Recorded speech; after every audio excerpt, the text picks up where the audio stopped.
Good morning, good afternoon, and good evening from wherever you are in the world. My name is Sandy Hart, and I am the director of the Women and Girls sector of the Charter for Compassion.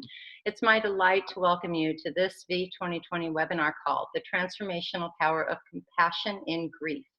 I want to thank you all for being here, and I want to take a moment and personally thank our guest today, who I am really looking forward to listening very closely to.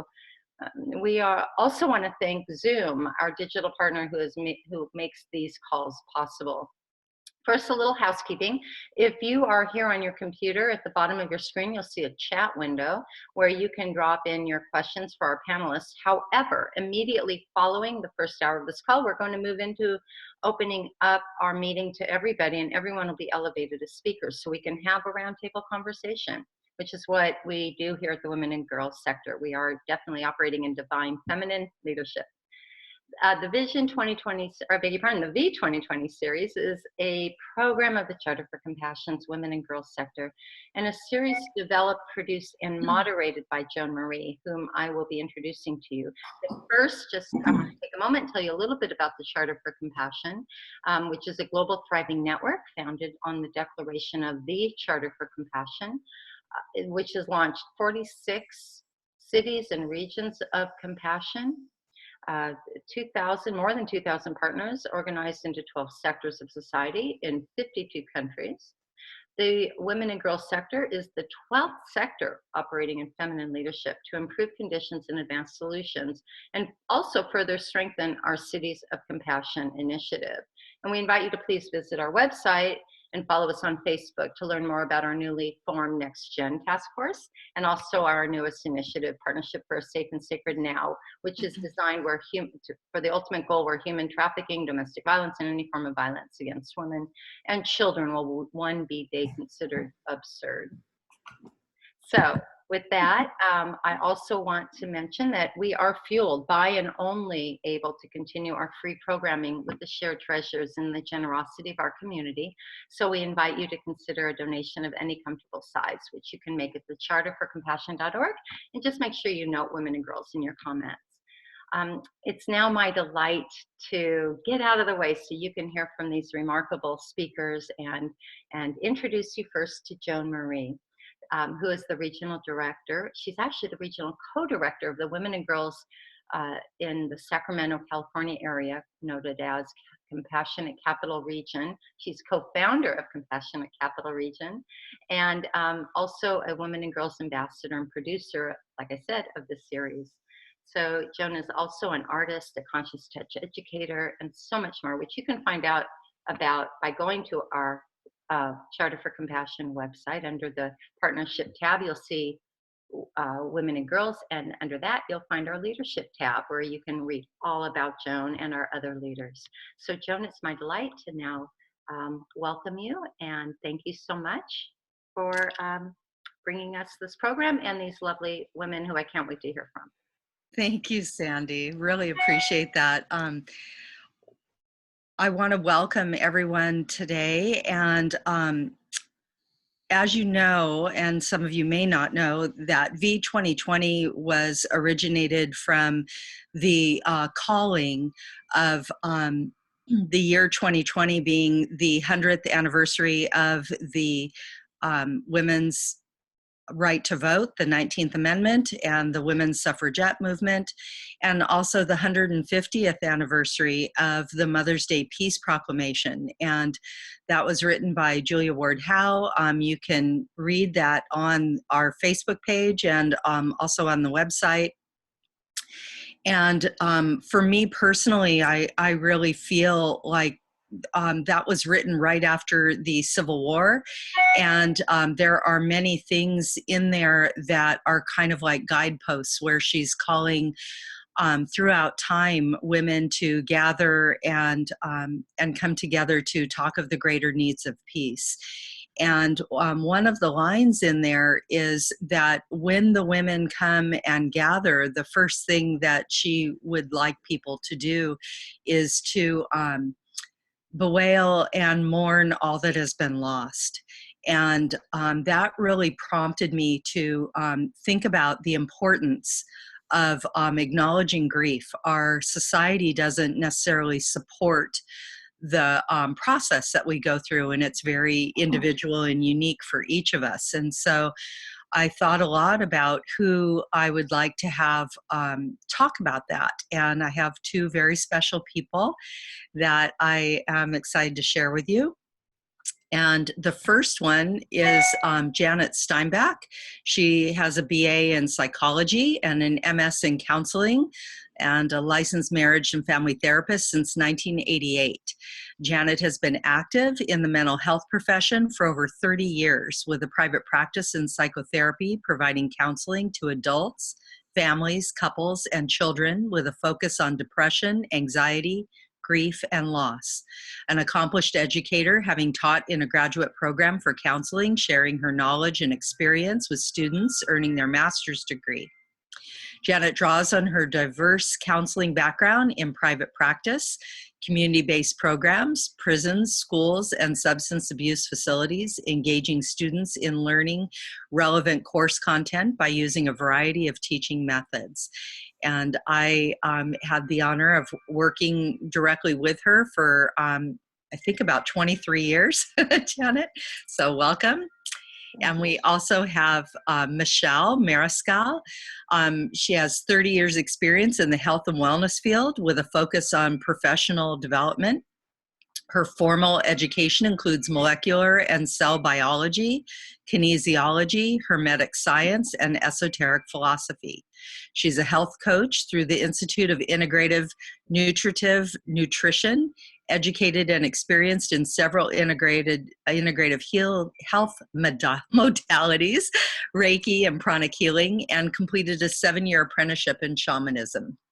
She is a certified trainer in the Ritberger personality method and certified trainer and mentor in the work from the Institute of Heart Math. Michelle has a unique ability to bridge science and spirituality, exposing the crossroads and integration of head and heart, and providing tools for health in body, soul, and spirit.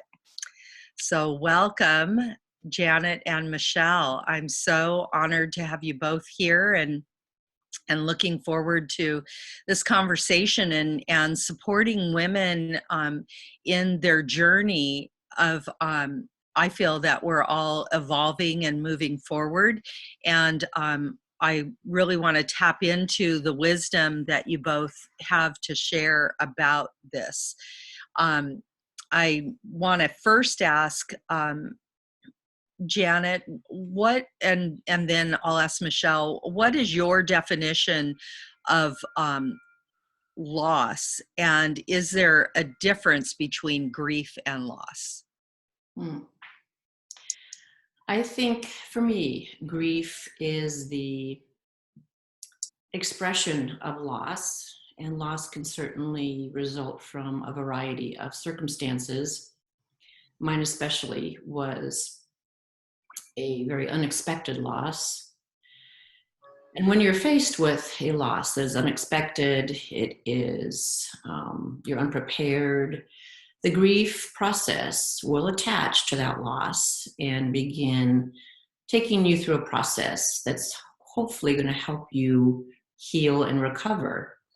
So when I think about where does grief have a role in loss, for me, it is the introduction to a process to get well, to understand more about what you've experienced, to have an opportunity to look deeper inside who you are, to reckon with your own reservations about something that has been possibly never in your life before.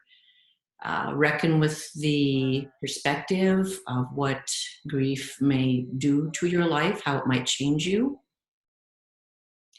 And again, for everyone who has experienced a catastrophic loss, you're going to walk yourself through a grief process. It's going to be very individual, very unique. Thank you, Janet. How about you, Michelle? How would you define it? Yeah, for me too, that grief for me in all of the experiences that I've had was most often associated associated with that sort of shock, that activity in my body that was really calling me to recognize that something was changing. And and as I reflected on loss, so the grief process takes us through, as it says, a process, and then loss is this place that I found that I had to find a way to re-identify in my life without that loved one. So loss really, throughout my life in the past 25 years, with the numerous losses that have occurred, each time there was the grief, there was the recognition of this person is no longer in my life, and the shock and that immediate activity. And then the loss was going back into my life and saying to myself, now who am I without this person who meant so much to me? Who am I, and how do I re-identify in my own life and move on? It definitely brings us into a process. I think, from what I'm hearing both of you say, that what I've experienced is that it's almost moving outside of time, that you're experiencing loss at one level, and you're also trying to figure out how to refunction in the present time. Does that make sense? Yeah, time. I'm glad you brought that up, because this most recent past year and a half, I think I have more than any other time I can identify with, I am tracking on a different time. And that required something to remain functional in my professional life and to just simply be able to do activities of daily living. First of all, I had to recognize that and know that for whatever the reasons were different this time, it was heightened. And so I had to take some steps. I had to figure out. I would call my friends and ask them, could you give me 2 reminders for that? I got a paper and a pencil way. I went back to my paper and pencil way of tracking time, so that in the ordinary reality world, I could stay in my life.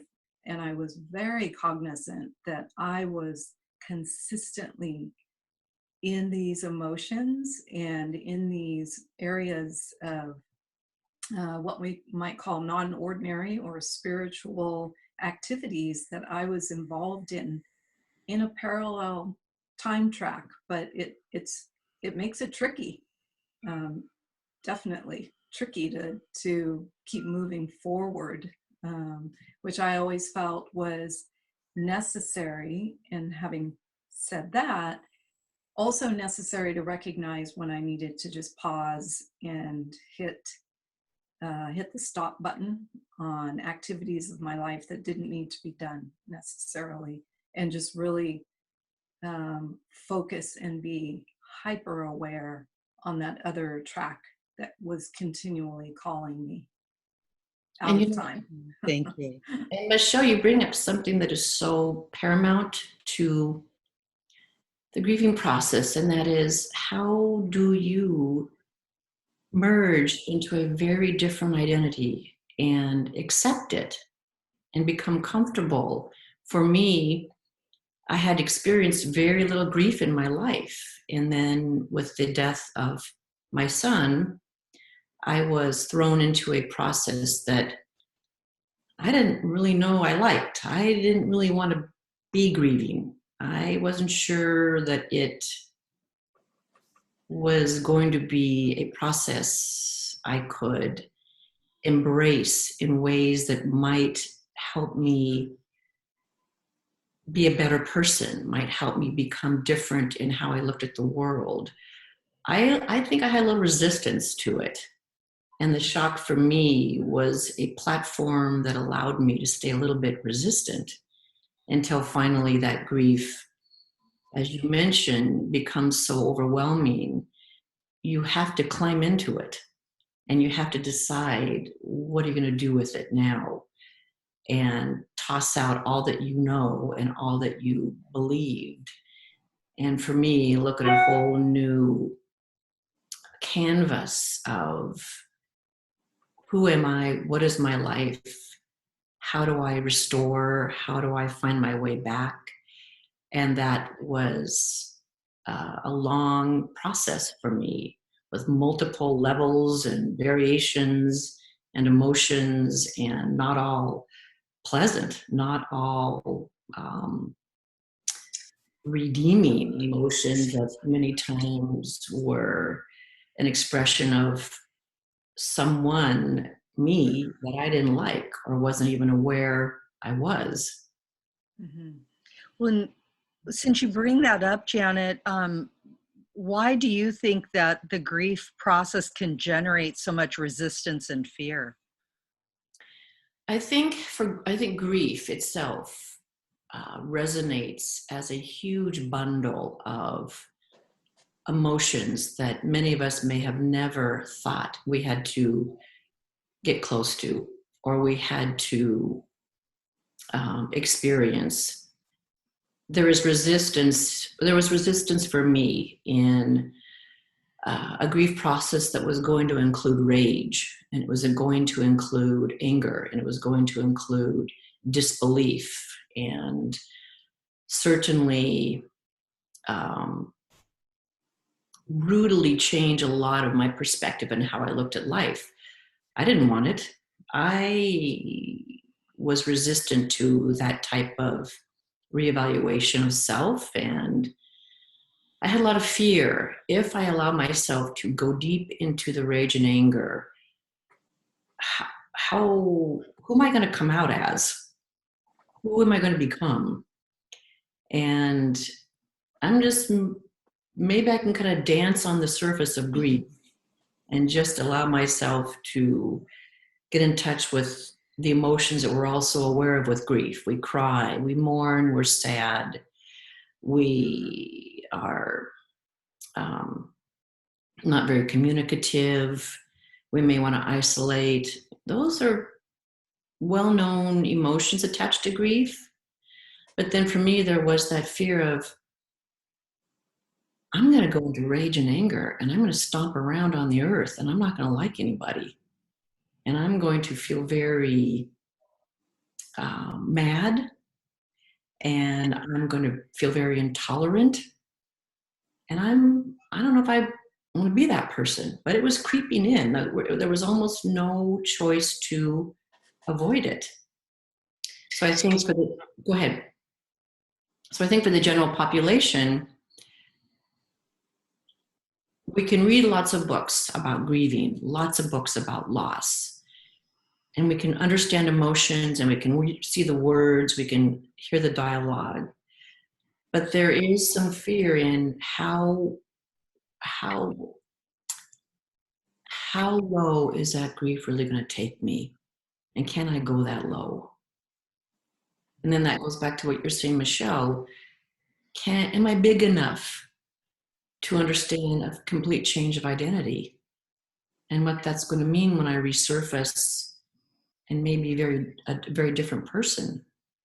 Yeah, and the rawness of that transformation, because it for me, I felt like it was literally like a portal, that I was going through something, and that there was chafing and changing, and I love what you said about the anger and rage, that I think a lot of the Me Too movement, they're tapping into the feminine collective of rage and anger that hasn't really been allowed in our society, and we don't really know how much that's going to bring.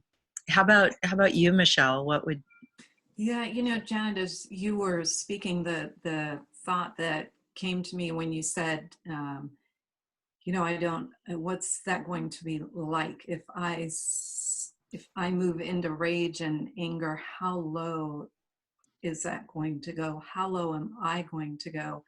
And one of the things that occurs for me around that is that thought of, and am I going to be able to crawl back out?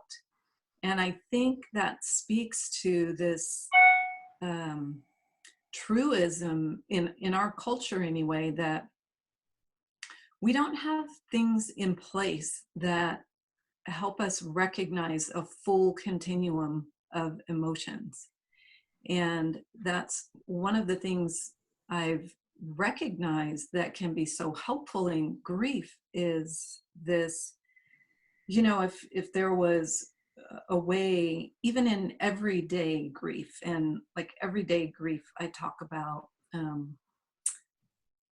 so high school students are graduating right now, so that transition point of child moving to this other place, like, do mom and dad have places and ways to move that kind of grief? Are there places where even everyday grief, we have opportunity and take opportunity to do ceremony, to do ritual? And for sure graduation is one, but beyond that, there's conversation around, what does that mean? What does that mean to me as a mom whose child now is so on that level of grief?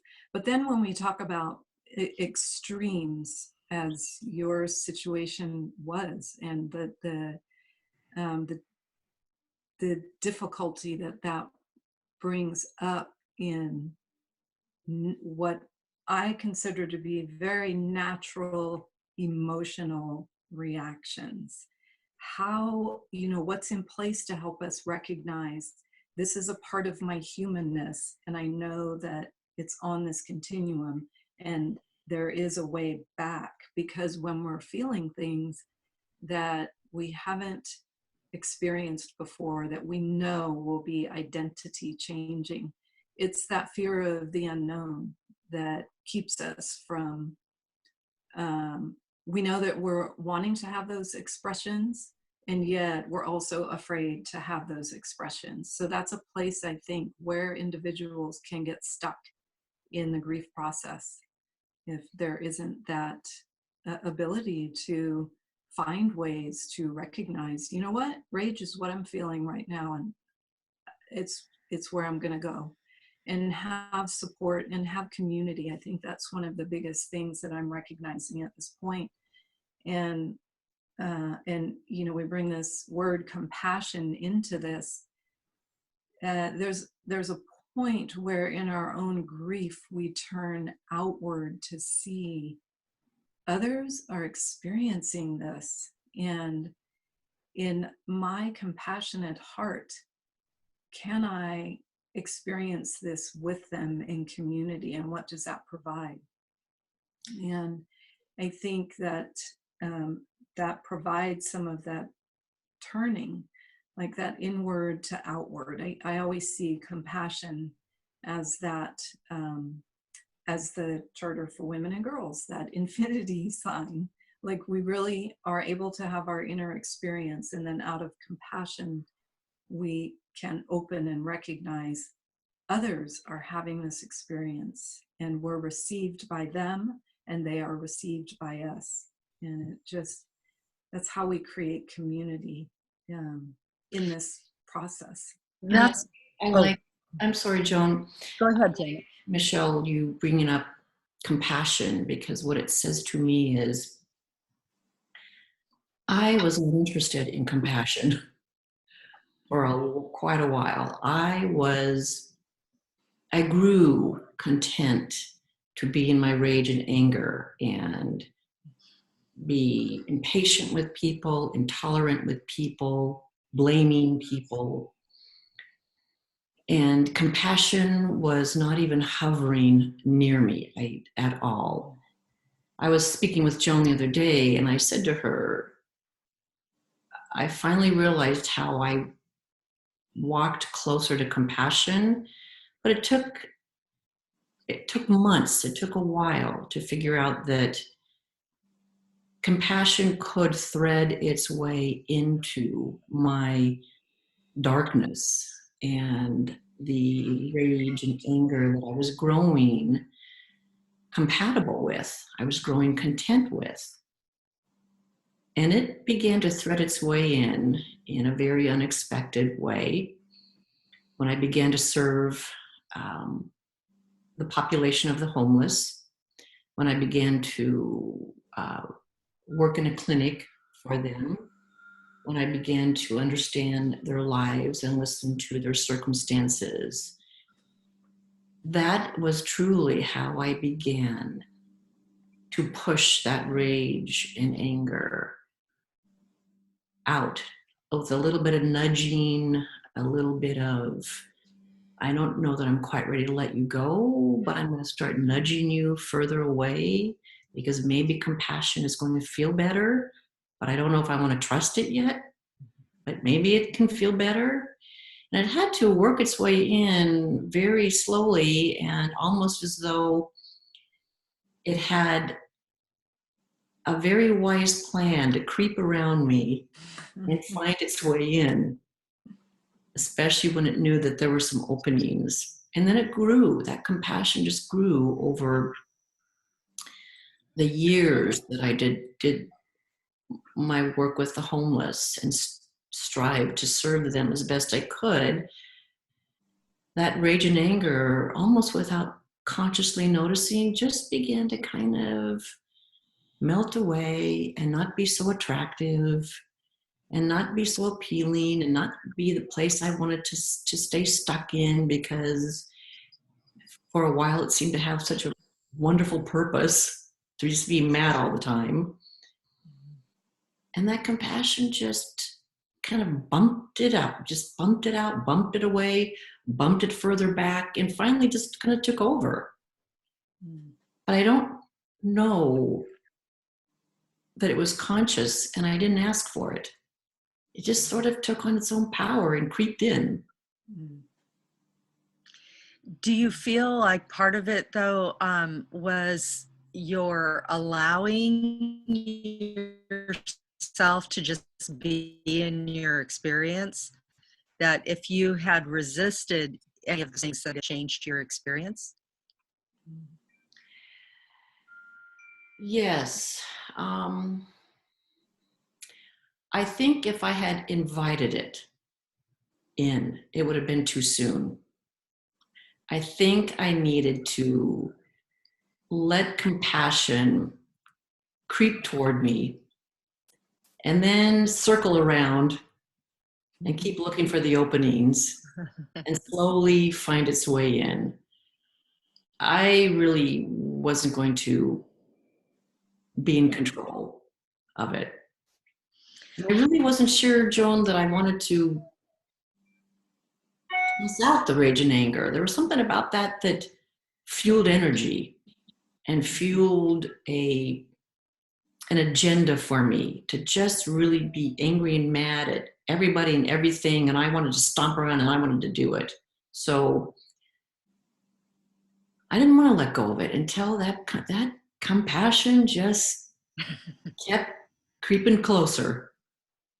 One of the things that that I really love about being part of the charter and the women and girls, that the concept of compassion is not fixing or changing something for someone, but it is holding space that of acceptance and love and presence, and that allows another human being to lean more fully into their experience. And that's part of why I wanted to have this conversation too, because it can be challenging to be around people that are grieving, because you want to make it, you love them, you want to make it better, and you can't necessarily do anything other than love the person. What would both of you say about how to best support someone that is in deep in the grief process. I think we're all grieving at one level or another, but when you really see somebody hurting, what would the two of you say? Michelle, do you want to go first? Sure. Yeah, and I'll speak to this a recent way in which someone just would check in with me and just ask, is there anything you need? Is there something, no matter how tedious or menial, that I could do that would help you? It's really the knowing that people are there. And it's this checking in and having compassion and having this level of care without imposing what I would think that other needs. And oftentimes one who is grieving has no idea what they need. So it can almost be, it can be difficult if too much is asked or given. So it really is being in this receiving mode to this other person for whatever they are up to, whatever they need. Maybe it's to go walk by the river and just be able to be angry. Or maybe it's just to have a conversation for 5 minutes. So I think it's more of a state of being and being available, but also showing them that you really are there in whatever way they need, whether that's for them to step out and not be there at the moment or be there at the moment. Yes, and 3 months after my son's death, I joined a support group called Parents of Murdered Children. We spoke a lot about how frightening our situations had been with the murder of our loved one, and how difficult it was for people that knew us to figure out how to just stand still in it with us. We talked a lot in the support group about how we experienced dear friends who loved us not really knowing what to do. And I remember thinking to myself, I don't need you to do anything. I just need you to plant your feet. Just plant your feet and stand by me. I'm going to yell, I'm going to cry, I'm going to say some probably really goofy things, and I might sound really out of control, but just plant your feet, stand next to me. And I might at some point look at you and say, what do you think? I'm going to feel like this for the rest of my life? And all I need you to say is, well, I'm not sure, but I'm just going to stand here. And we're just going to keep talking, or I'm just going to keep listening. And I think what happens with people that are faced with friendships that become so fragmented and so torn apart by circumstances, they almost want to figure out the right thing to do. All right, should I ask these certain questions? Should I call her every day? Maybe I could take her somewhere where there's loud music and entertainment. And I think all of that effort is so heartfelt and so worthy, but really the energy that I want is very simple. Just stand by me. maybe bump my shoulder, maybe just look at my eyes and say, tell me right now what you're feeling, and really have it be that simple. But I think what you may be wondering about, Joan, is do people feel like they need to do something? Do something because your life is crumbling, your life is shattered. Do I need to do something? And that's where I think individuals, friends get confused. They're not quite sure. And they may not even believe that their essence to just stand next to me is all that I want. It's enough. It's enough. Mhm. So what I'm hearing is that the element of compassion really deepens our spiritual connection of just holding presence and being with someone in their experience. I think we don't always honor individual experiences, and that seems to be one of the main things I'm hearing right now. Is that grief is kind of requiring old or regular relationships to show up in a different way for someone. Would you agree with that? Yes, and I think regular relationships can show up in a very simple way, but that might not make sense to friends who think, I want to do more. I want to say more. I want to help you more. And it goes back to what we're talking about, which is how do we understand what is truly needed in a grief process? How do we truly understand what can be simple in our effort to help someone in a grief process?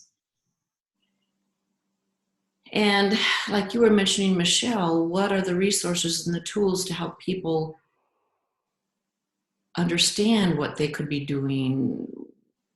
I don't know that we're as far as we need to be Mm-hmm. with that. Well, even in society, if a family member dies, you're given a week off, and you're in shock. That our society doesn't embrace the concept of grief. And I know Michelle and I had talked about the importance of where we are now as women, that we could have a change in who we are if we include grief as a normal emotion, that all of us are going to go through grief and loss because we're in the human experience and on the planet. So with that said, what do you think are some of the gifts that come from grief? And then I'd like both of you to also talk about tools. So who would like to? Because I'm right in the middle of still receiving this gift, I'll speak directly to this one because it was a surprise. And, some of the gifts can come on a very practical level, which this is, and others are not even recognized until maybe years later. So I'll speak to a couple of them. When so the most recent grief I'm processing is my older brother and father passed away within a 15-month period, and so getting back to work has been difficult. And thankfully, I have a department that are those beautiful beings who just let me be. If I don't want to say good morning, I'm out of that phase now, but if I didn't want to say good morning, that was all good. People were just, in fact, one of my coworkers who sits next to me just said to me, here's something, here's a practical thing someone can say. Michelle, I'm here if you want to talk, and I'm here if you don't want to talk. And that was a man who said that to me. And Good I job. just found that so brilliant. And we just met in that moment, and it was so powerful. And he is that person, friend, coworker for me. And I really appreciated that because I needed that. There were times when I would just push my chair back and want to talk, and he would take a moment. And there were other times where I pretty much literally ignored him because I was in my, trying to deal with these 2 time tracks that I was on. And to know that that was okay was the gift. That's such a gift to know that, like, I think Janet spoke to that to some degree too, that whatever I'm going to be doing, however I'm showing up, I just want you to know that's how I'm showing up. And I'm moving forward in my process. But the other very practical thing that I recognized was this part of me that kind of operated in the world at this level of perfection. Like, I was one of those people who had to have my inbox to 0 every day, no matter what. I would do something with every one of those emails, and this was rather exhausting some days. and that no longer could happen. And I remember making a conscious decision that part of me just, it didn't matter anymore. That level of operating in the world didn't matter. And I was a little bit concerned as I watched the numbers of emails grow over the days, as I would just try to get the work done that needed done. And I speak in front of groups, so that required a certain amount of gathering my energies and placing, grief in a place in me that I could be with, but also be with people. And what I found that was so amazing to me, as I would start going back through some of the emails, people were sending me a second email. Oh, never mind, Michelle. Someone else helped me. Oh, never mind, Michelle. You had already sent that to me and I found it. And I realized this part of myself, oh my gosh, that's such a gift. I do not have to be this over responsible person anymore. And maybe I've been clipping people's wings and their own growth and their ability to do their own growth and work. So that's kind of a humorous, funny little one, but that honestly, that's very powerful. It's pretty big. Yeah. That frees up my energy to do the other creative stuff. The other in the larger context of gift. It was years later after my little brother passed away.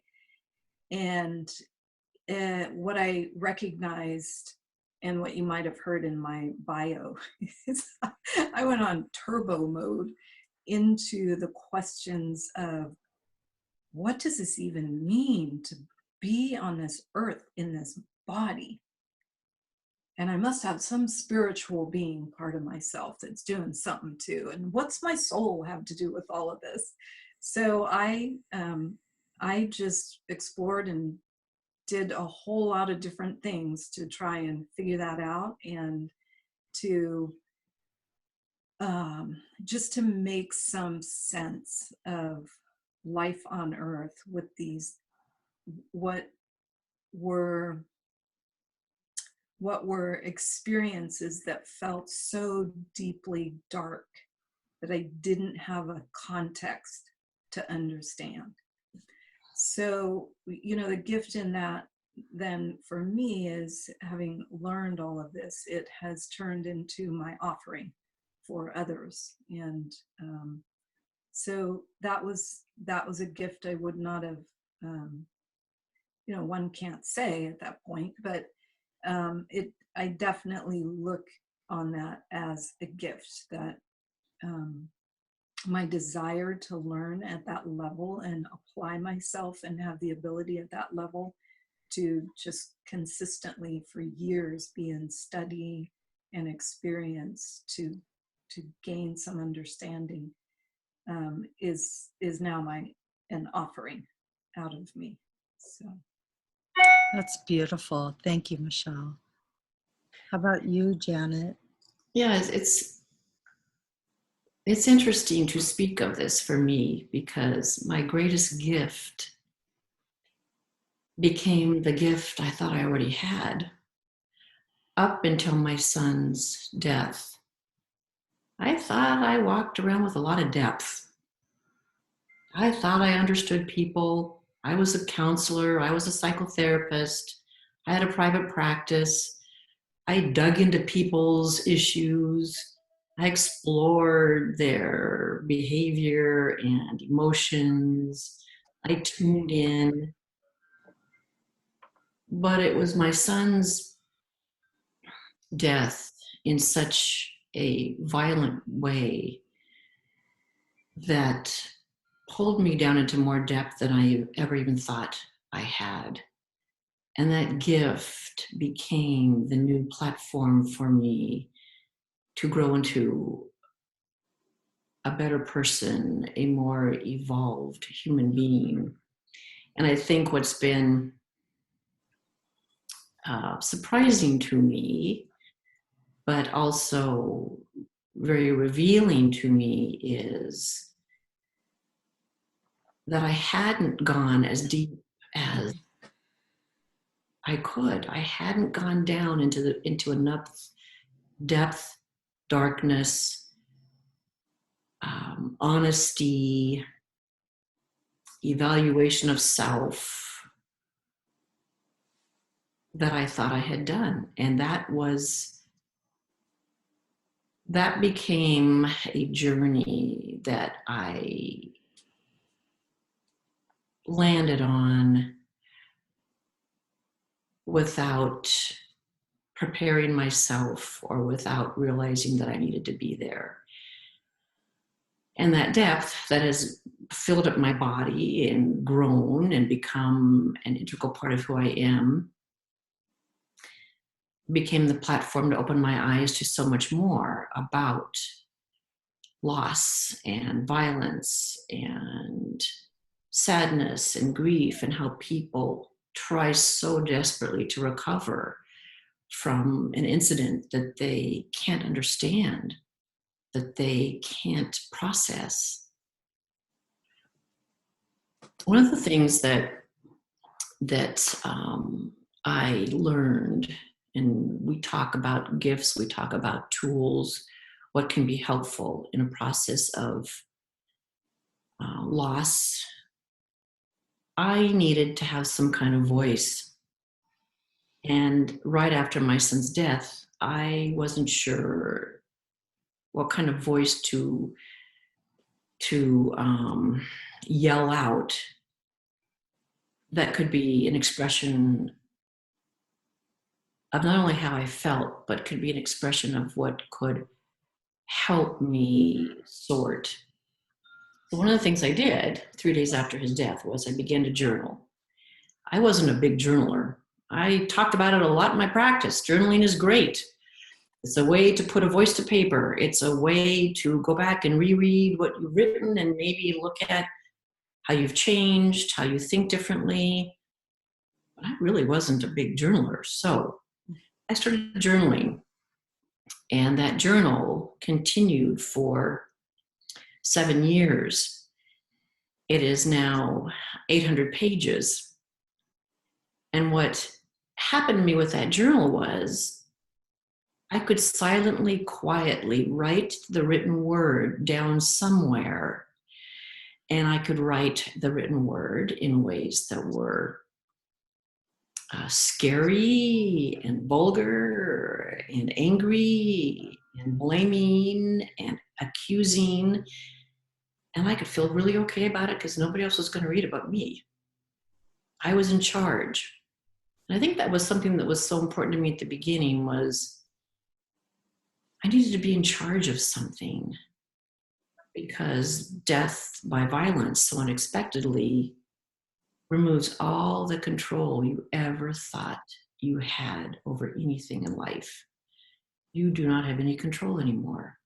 The legal system takes over. strangers called attorneys and judges step into your life that you've never met before. You have a legal process that works on a conveyor belt at its own speed. You are not in charge of anything. So to sit behind my computer and journal, and I had many, many episodes where it was 5 minutes, maybe it was 45 minutes, maybe it was 30 seconds, but to be in charge of something was really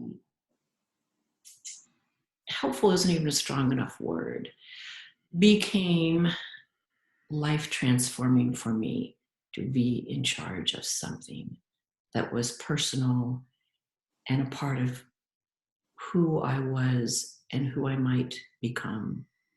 So for me, that became a tool. And I think the other tool, which became a gift for me, was finding a way to be around people that were like me.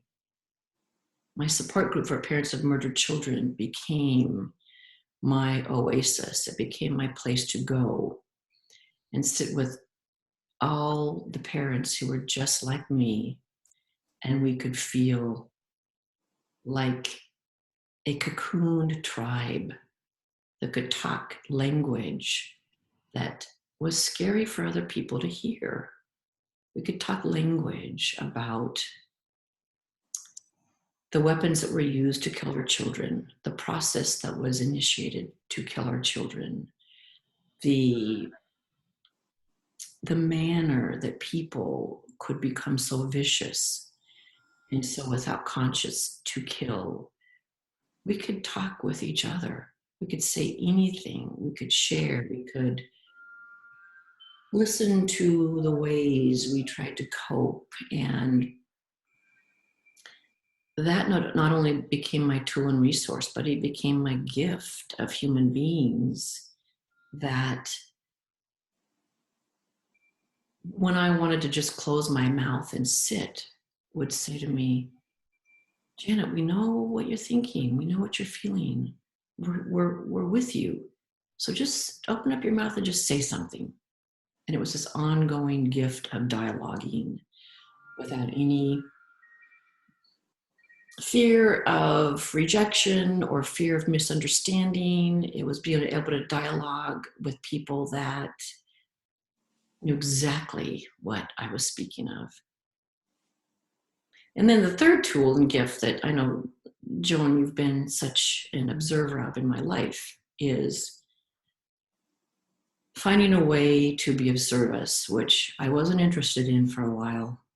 I didn't care about other people and their plight and their circumstance.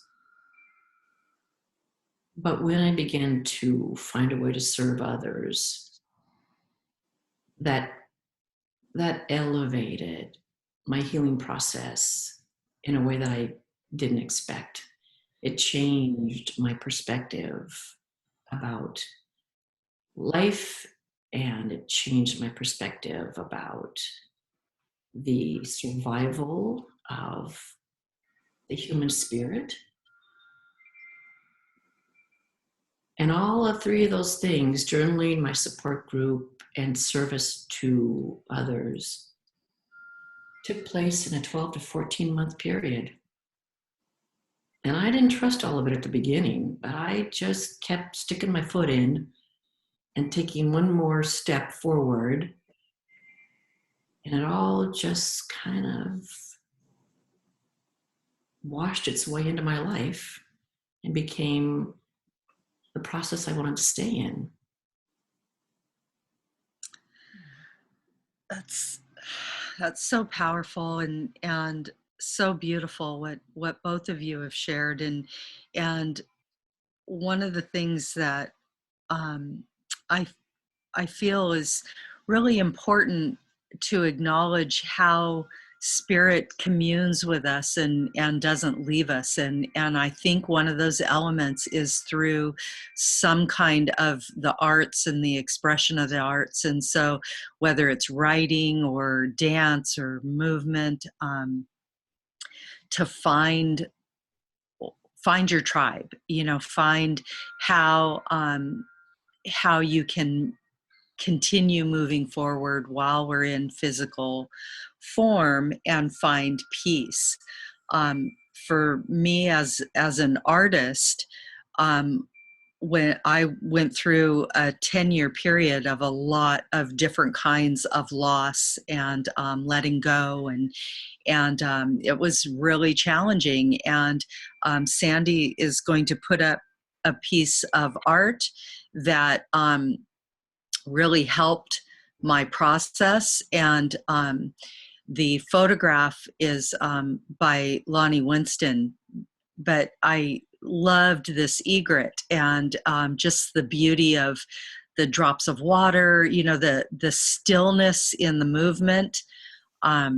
There was a real peacefulness about it. And James Hollis wrote this great quote, and I actually contacted him and asked him if I could use it in this piece, and he said yes. And I really love this, that grief is the occasion for acknowledging the value of that which has been experienced.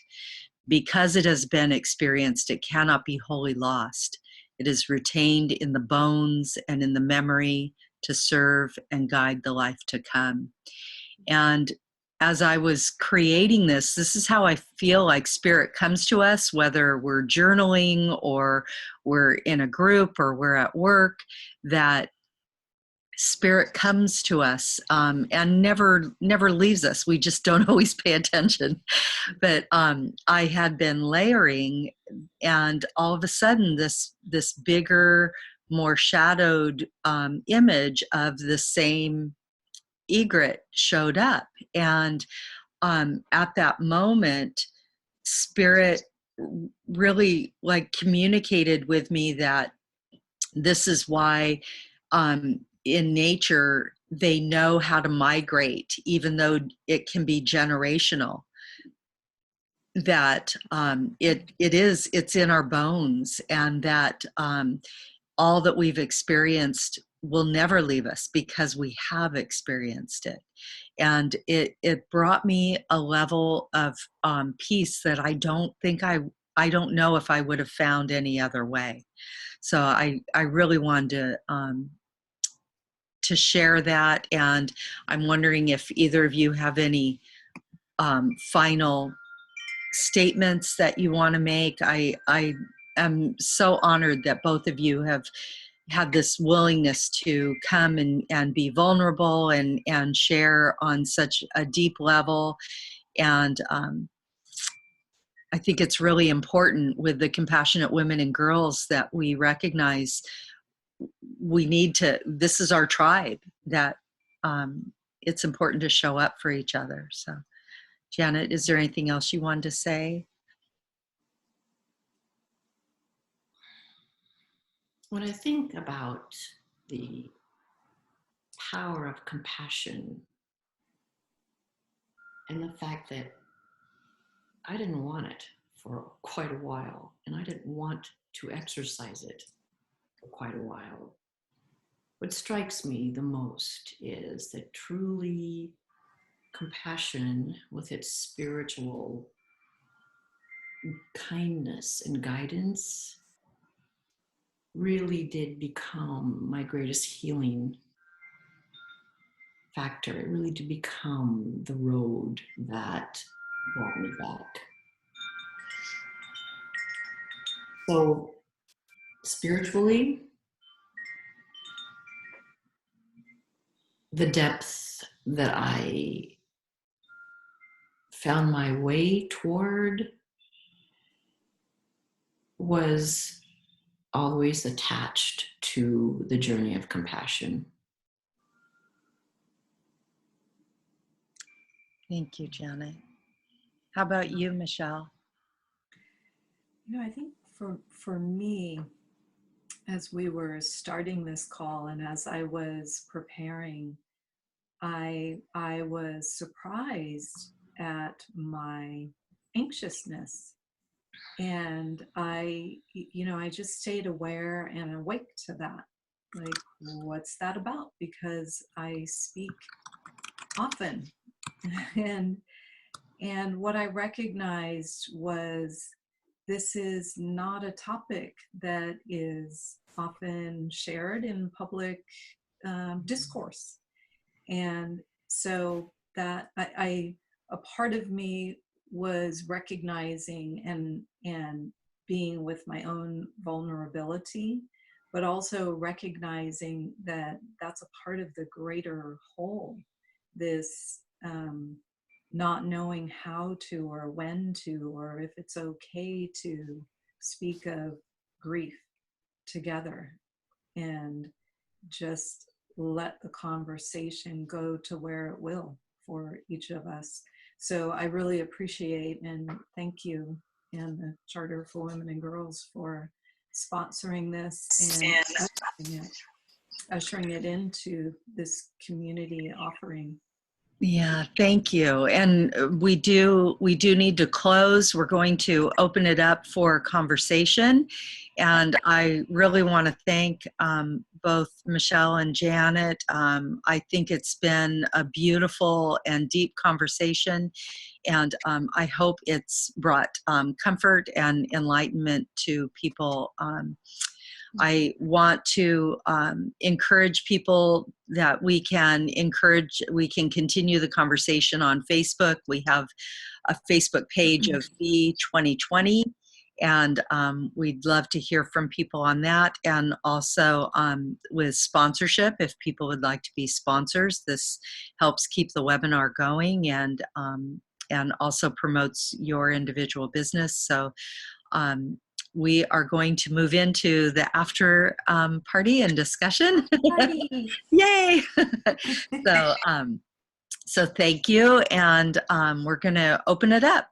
So does anyone have any questions? I see Brenda and Carrie. Hold on, I'm slowly moving folks in Yeah. here. Yeah. If we can't, we just have to do it one at a time. And if you choose not to be elevated, you can just turn your camera off too. Okay. So I'm just going to assume you do.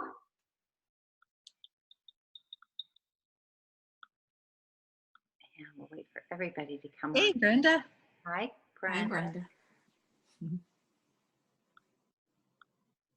Oh, we can hear you. I think so, yeah. Let me unmute everybody now. The two-step process.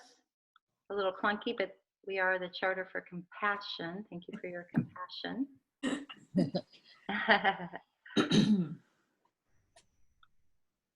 Okay. And you can mute and unmute yourself too. Right now you're automatically muted. So I'm going to continue. For some reason it doesn't want me to unmute you. Well, while I am unmuting everybody, allow me to just thank you on behalf of the Charter for Compassion International and the Women and Girls sector. I want to thank you for that very insightful, thought-provoking, and really moving conversation. And like Joan had said, thank you for your vulnerability, because in that vulnerability, we find our own humanness. I don't know what's happening, folks, but Zoom doesn't want you to be unmuted. Perhaps you have to unmute yourself. Maybe that'll do it. So we're going to continue. I think that is an important piece of the wisdom of the Mother's Day Peace Proclamation. In the very first thing she wants women to do when they gather is to mourn, and that there's a process that reveals itself through that mourning of mutual understanding and a willingness to be vulnerable and to share. That creates a bonding and a kindness towards people in understanding of mutual loss. So. Brenda, are you able to talk now, or did it? Yeah, I can talk. I will say just really honestly, from the depth of my gut right now, it gets tiresome. You know, I've had a lot of death in my life, and yet what I find my experiences haven't been out of tragedy, and I think that is different. I think tragedy has another level to it that I can't even comprehend, that I can have empathy for and yet not know. What I did experience a couple of years ago was several deaths, 9 in 9 months. And in the beginning, it was going okay because it was, somewhat expected, somewhat not. And it kept happening. And then, all of a sudden it was like I hit a wall because we expect life to end. And so to me, it's a very natural thing. And yet to have so many, when the final 2 happened, they were very close. And those were somewhat unexpected and very sad. And so it dove me into a depth of this vortex that I was in. And thank God that I had friends that were around me. I felt like they were holding the parachute around me and keeping it tethered so I didn't go so deep into the well. And the compassion that we do gain from this is very felt. And I'll just say one more thing about it. As I work with Braveheart Women and Charter for Compassion, one of the things that Dr. Ellie Drake had us do about a year or so ago was tap into grief every day.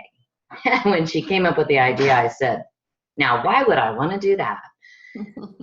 Dig it up from my mind, why would I want to feel that? Well, I went ahead and allowed myself to dive into it. And I always have resonated with to die daily, letting go. And that's what the process was to access what it is that's inside us, because there's something that we're letting go of all the time.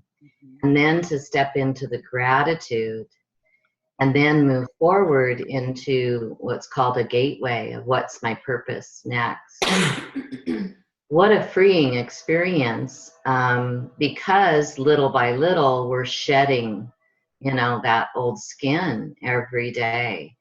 And so for me, what that's led me to be in is to more loving acceptance and unconditional love for myself, which then allows me to have that for others, and less judgment, definitely less judgment and opinion, definitely about being out of my mind, because that mind is really a trap and keeps us buried in the past. Well, and I think that's why we had, as part of the discussion, that our society could greatly benefit by embracing the concept of grief as a normal emotion, that there's definitely different degrees of it, but that we are experiencing some kind of loss on a continuous basis. And Yeah. by acknowledging that helps us move more freely through our life. But I don't think we can fully prepare for the unexpected, and but I think we can be a little more well equipped to deal with things. And like you said, talking about it, and having people around is really helpful. Yet what I found, like what Janet was talking about with her son, I had a client a few years back, and it was, to me, a tragedy that people expected her to get over it so fast. And, it's not one size fits all. Everybody has a different journey, and it has to do with who it is. And so there's a certain amount of almost shame that's put on people for, well, you got to let go of it. You just got to move on. And I'm curious what you recommend for everyone here, you know, with that, because that's really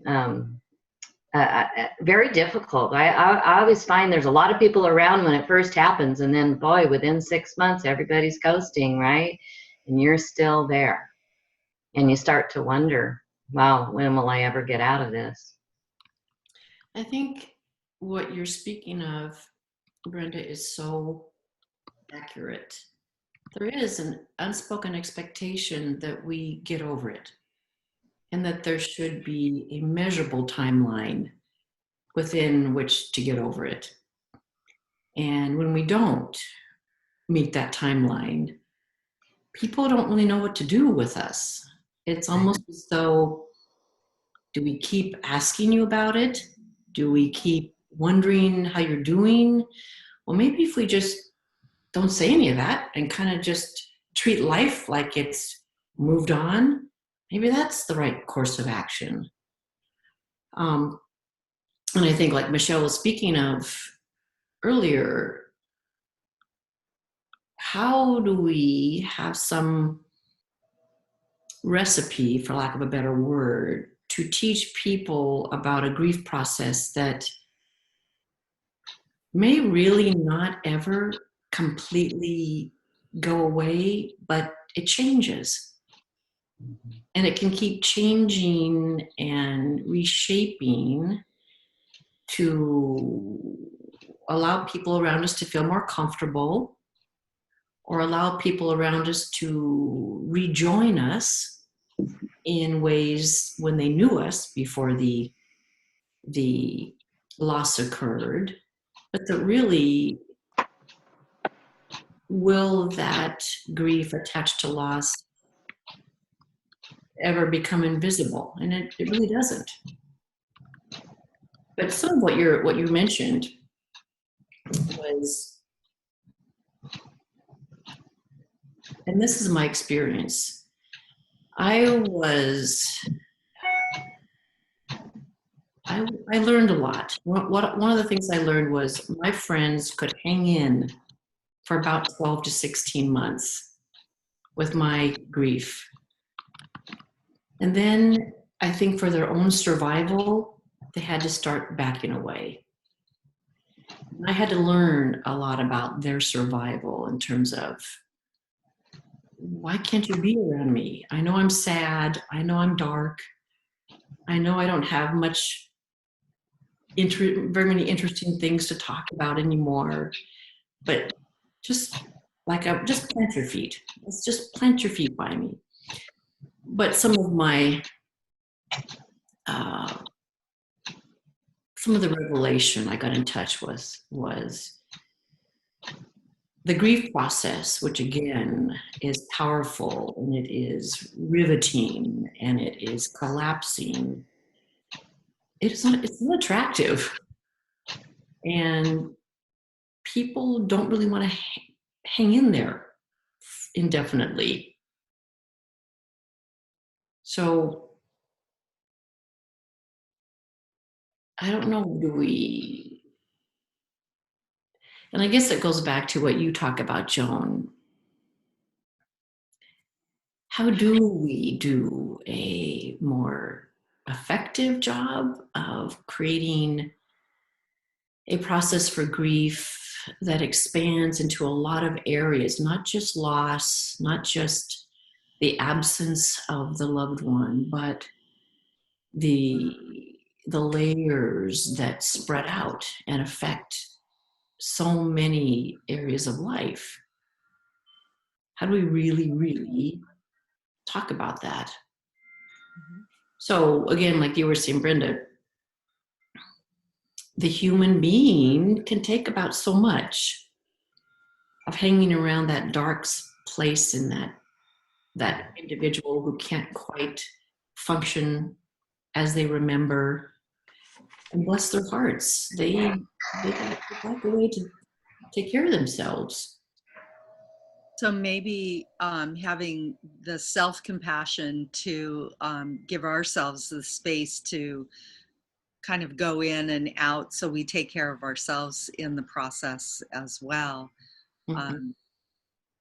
I think that that's part of the purpose, one of the values of the red tent, that we're bringing that back into society, that as women we need a place to gather and just be, and whatever that may mean, and some people may just need to rest their head on a pillow, and others may need to share, but it's holding space for our human experience as women. I think really that's where we can really bond and come together, that we're on this journey as women, and that can be a bonding force. What do other people think about that? Joan, I was going to say also that one of the other compounding grief things that happened in relationship to what Brenda was saying is that I did begin to recognize and sort of sift out people in my life that were holding that kind of sense of, when are you going to let that go? Sort of like if there was any of that, it did shift the relationship. And again, that adds another layer of grief. But to recognize that part of the gift out of this staying in awareness of what's happening here for me, what am I experiencing? Relationships come and go for different seasons. And what I find typically is when relationships leave, that leaves this opening and receiving for who is next and what is next, whether that shows up as a community to be in, a support system, or another person that steps in it. And so I don't think that's a bad thing to stay in relationship to, okay, that really sucked that they even just said that to me.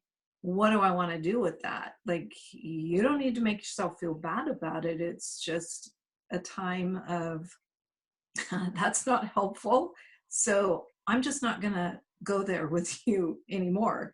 And that was a reality. And then it brought a little bit of grief. So, but again, with the recognition of, I need to stay on top of what is happening here and what I need and what is serving.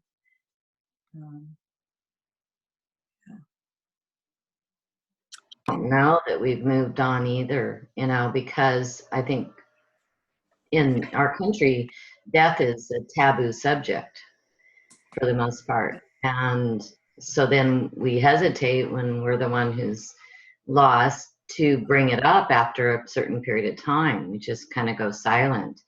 And one of the things I just experienced, the grandmothers at the Gathering for Humanity, and in other cultures, and I find it less available in America, there's an honoring of our ancestors that goes on continually.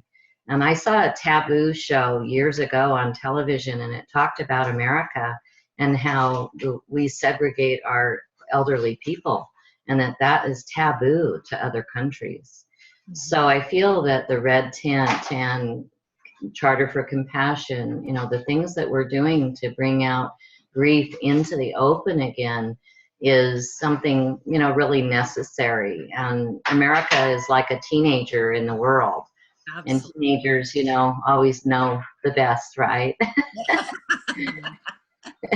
So I think maybe we're maturing a little and, tapping into more of the depth of, becoming more mature, the baby boomers becoming more mature and being such a vast group of people doing it differently. So I'm really grateful for that. Yeah, Sandy? No, Brenda, you just woke something up in me. I remember early on in the series that preceded this one called Reaction to Response, which was in response to one of those teenage fits that was happening in our country. We felt the sense of disempowerment and outrage and moral loss, for the lack of a better word, after, right following the events of the last election and presidential election here in this country. And there was someone who quoted a poem, and I cannot remember the whole poem, but I remember the most important part of the poem.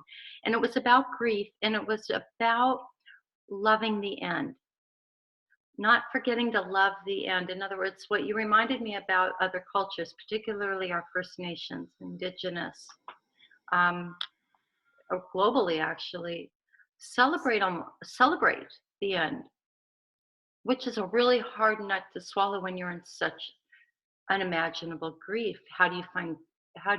It's more about honoring this space we're in and dwelling in it, and not to open it up and let it run its natural course. It's hard to imagine that anything so painful could be such a part of life, a natural life.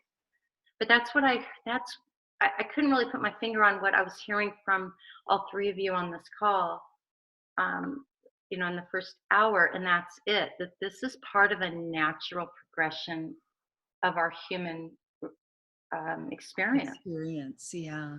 And how do we stay in that? Thank you, Joan, for using that expression, vulnerable. How do we stay vulnerable? And it's in that vulnerability is pain. And I also wanted to point out, Janet, you had mentioned that compassion provided this spiritual, spiritual kindness and guidance, which it absolutely is. And I think of compassion, I've been focusing on compassion and the work in compassion and the work of the charter particularly. So it's compassion in action and everything through the lens of compassion for about 8 years, thereabout.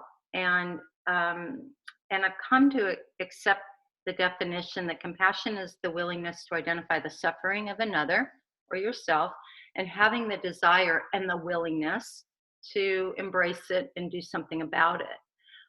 Or to, in this, whatever doing something about it means, whether it's helping up somebody on the street or feeding somebody or providing a sanctuary in your heart for that grief. But it's that painstaking, compassion's also painstaking. It's not just kind and comforting. It's painstaking and uncomfortable and prickly and difficult. And Karen Armstrong says that compassionate city is an uncomfortable city. It's not a city that's cozy and comfortable and it's already achieved something. It's not just the beginning or the end, it's the process in the middle. It never ends. So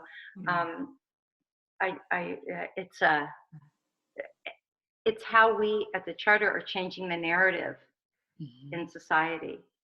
And perhaps in that lies some of the solution here. And how do we get to a place where that healing has a place to make sense? And that is that when we change the narrative, when we come back into membership, remember what our Indigenous have never forgotten, that it's part of that natural cycle. Absolutely. And I love that you use the phrase, we're changing the narrative. Brenda Kress and Karen Jasper Wood and myself are putting together a symposium on compassionate living and dying. And that'll be in April 2019. And we really, as Brenda said, there's a huge population of baby boomers that want to be more empowered and conscious for their own experience of how we're dying. But that's not going to work if we aren't looking at how we're living. Right. And so we're really changing the narrative and creating more. And in a way, like you said, going back to embrace what the ancestors knew to be true. So I think Michelle wanted to mention something as well about the Death Cafe. Yes, so the Death Cafe is something I had heard about and was doing a little bit of research. It's a worldwide effort, and it was put together from a gentleman out of the UK as an offering, and it's meant to just allow the forum for people to come together and speak on any topic related to death. you know, whether they're caring for someone or whether there is grief they're dealing with. So I've looked at the model and I love it. And I've asked Joan Marie if she would allow us to have this death cafe at Compassion Central here in Carmichael. So we have one on the books for July 29th from 1 to 3 o'clock. And the way it works is the participants that show up that day drive what the conversation will be. We'll see how it goes. I would love to think it would be a monthly event, and especially now leading us up to that April date. I think that'd be fantastic. So. Yeah. So this is exciting to hear about this Death Cafe and an actual place that you can go. And this is something, this is why I love about the charter, this is something that we can introduce perhaps to our cities of compassion.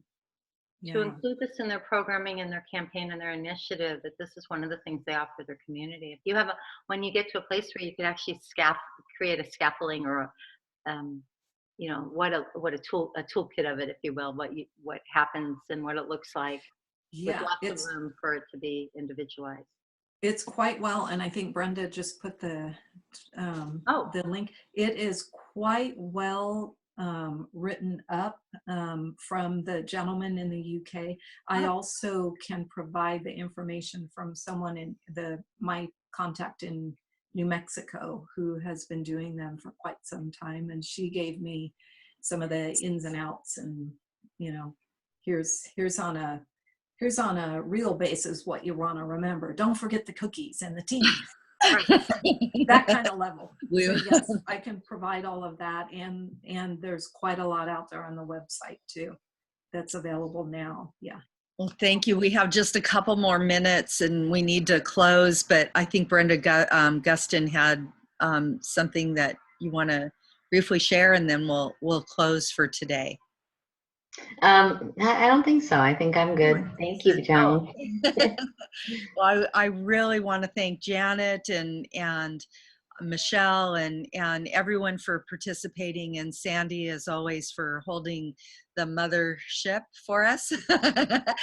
And bless you all. Thank you so much. Please consider being more active in V 2020. We're moving, I hope all of you feel in your hearts that we're moving towards something. We don't necessarily have it completely defined, but it's calling us. And just to notice how it's calling and how we can all come together to support each other in this process. So in deep, deep gratitude and so much love, and thank you all. Thank you. Everybody. Have a beautiful day. Thank you again, Janet and Michelle and Joan. Yeah. Thank you. Yeah. Bye. Thank Have you. a great day.